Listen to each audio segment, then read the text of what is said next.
Okay, so Keith modeled the growth over several hundred years of a tree population by estimating the number of trees pollen grains per square centimeter that were deposited each year within the layers of a lake sediment.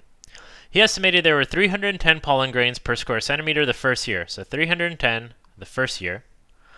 The grains were deposited. Okay, with a 1% annual increase. So 1% annual increase in the number of grains per square centimeter thereafter.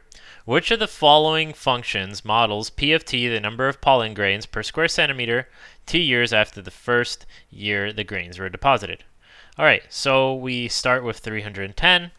All right, each year we have a 1% increase. So that's going to be every year we got 1.01. Okay. And then every time we do it, it's going to be another 1.01, and then et cetera, which is the same thing as saying 310 times 1.01 to the t, to the number of years, okay, which is answer D.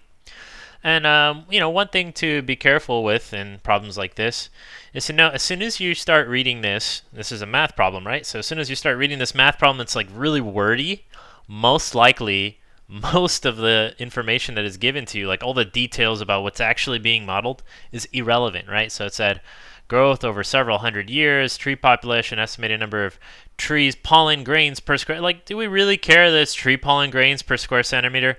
Not really. All we care about is that we started with 310 of something, we increase by 1% every year.